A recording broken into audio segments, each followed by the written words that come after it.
तो तनु मानसा, मन के अंतराल में वो तन वाला हो गए। मन की जैसी स्थितियां हैं वैसा ही भविष्य का तन है, इसकी जानकारी हो गई। चौथी भूमिका सत्वा पक्ष, इतना होते जो सत्य है, नित्य है, तत्व है, उसका पक्ष सुदृढ़ हो गया। अब श्रद्धा स्थायित्व ले गई। असंग शक्ति, संसार में तो जहां जाओ संग है, कुसंगी कुसंग है।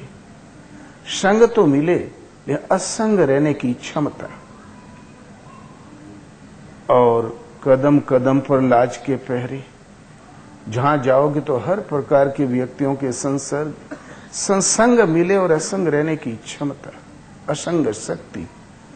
और छठी भूमिका है पदार्थ भावनी। पदार्थ माने संसार, संसार एक पदार्थ है, पदार्थ का अभाव।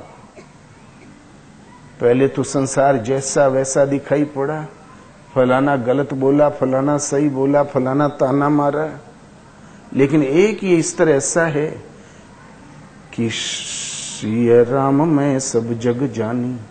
पदार्थ खत्म हो गया, जहां पदार्थ था सिया राम की दृष्टि आ गई। स्वर्ग नरक अपवर्ग समाना, जहां ता देख धरे धनुबाना। न स्वर्ग स्वर्ग के रूप में रह गया जिसकी हम कामना करें, न नरक नरक के रूप में रह गया जिससे हम भयभीत हों, और न वैकुंठ वैकुंठ ही के रूप में रह गया। जहां भी दृष्टि पड़ी आराध्य देव के स्वरूप को खड़ा पाया। तो ये पदार्थ का अभाव, सृष्टि के संसार के विषयों के स्थान पर स्वर्ग नरक वैकुंठ की जगह तो भगवान का सूत्रपात हो गया सर्वत्र। ईशावासमिदं सर्वम, ये अवस्था आई तो पदार्थ अभावनी, पदार्थ का अभाव। और सातवीं भूमिका है तुरीयगा। मन को तुरंग कहते हैं, मन रूपी तुरंग पर अस्वार। पहले मन हमें जहां चाहता न चाहता था, मन पर सवार है तो जहां चाहे वहां रोक रखें, जिधर चाहे उधर को ले सकें। अब ये हमें भटका, हम जिधर चाहे उधर चलने लगे। ये अंतिम भूमिका पार किया था स्थिति। ये 7 सोपान है भक्ति पथ के, और इसमें क्रमशः उत्थान होते होते पदार्थ के अभाव की अवस्था आई तो स्वर्गिम ऐश्वर्य धरातल मिल जाएगा। सारी देवी संपद प्रवाहित दिखाई पड़ेगी, परमात्मा की विभूति प्रसारित दिखाई पड़ेगी। इसलिए ये बनाना होगा आपको क्रम क्रम से चलकर। तो बनाना चाहे ताहू स्वर्ग तक सोपान सपनों का, इस सपन संसार को पलट के स्वर्ग तक मैं सीढ़ी चढ़ना चाहता हूं, यहां स्वर्ग ही स्वर्ग हो। ये सपन संसार शांत प्राय हो जाए और भगवान का आलोक छा जाए। मगर चढ़ना तो क्रम क्रम से पड़ेगा। मगर चादर से ज्यादा पांव फैलाए नहीं जाते, फैलाए नहीं जाते। मगर चादर से ज्यादा पांव नहीं फैलाए जा सकते। एक बार अकबर के पास एक बढ़िया बुनकर ने चादर बनाई और भेंट कर दिया।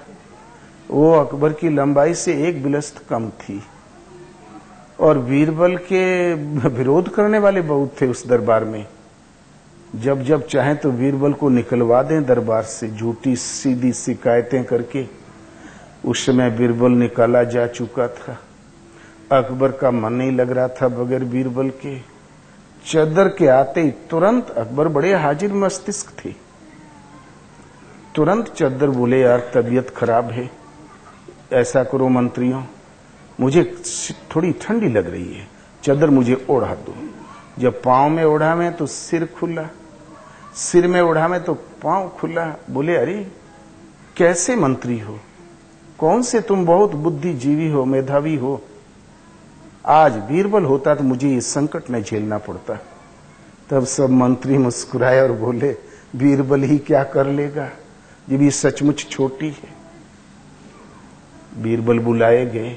बोले, यार बीरबल बड़ा कष्ट है, तबीयत खराब है, जाड़ा लग रहा है, जरा मुझे ये चादर ओढ़ा दो। बोले, हजूर जहां पना और सिर के नीचे दबाए रखिए, थोड़ा दबाए रखिए कृपा करके। पहले सिर के नीचे दबा दिया,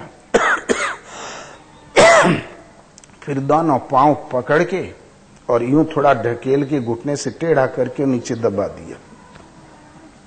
बोले ये क्या गुस्ताखी कर रहे हो? बोले हजूर उतने पांव पसारिए जितनी चादर हुए, उतने ही पांव पसारिए। लग रही है शीत समाधान तो यही है, उतना ही पसारिए जितनी चादर हो।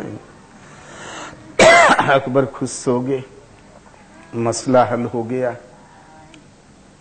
पराय शीतकाल में आप रेलवे स्टेशनों पर देखते हैं कड़ाके की ठंडी मिली माघ के महीने में, दिसंबर जनवरी में संयोग से यात्री फंस जाते हैं तो कोई रुमाल से कान बांधता है, कोई साफी ही पूरे शरीर में लपेटता है, मगर चादर से ज्यादा पांव फैलाए नहीं जाते। चित्त ही चदरिया है, चित्त में जैसे जैसे क्षमता बढ़ती जाए उतना ही पांव पसारो। धीरे धीरे रे मन्ना धीरे सब कुछ होए, माली सींचे 100 गढ़ा ऋतु आए फल होए। सने सने उत्थान करते करते सब कुछ हो जाता है। एक समय वो आता है कि फलेगा फूलेगा और मिलेगा, स्थिति मिलेगी, प्रभु सन्मुख होंगे, लेकिन क्रम क्रम से चलना होगा। स्वर्ग तक का सोपान भी, किंतु क्रम क्रम से चलो, मगर चादर से ज्यादा पांव फैलाए नहीं जाते। तो अनेकों प्रश्न ऐसे हैं जो दोहराए नहीं जाते, जो दोहराए नहीं जाते।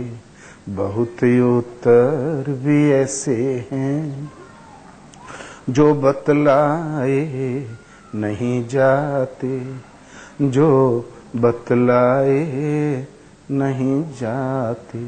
बोलो श्री गुरुदेव भगवान की।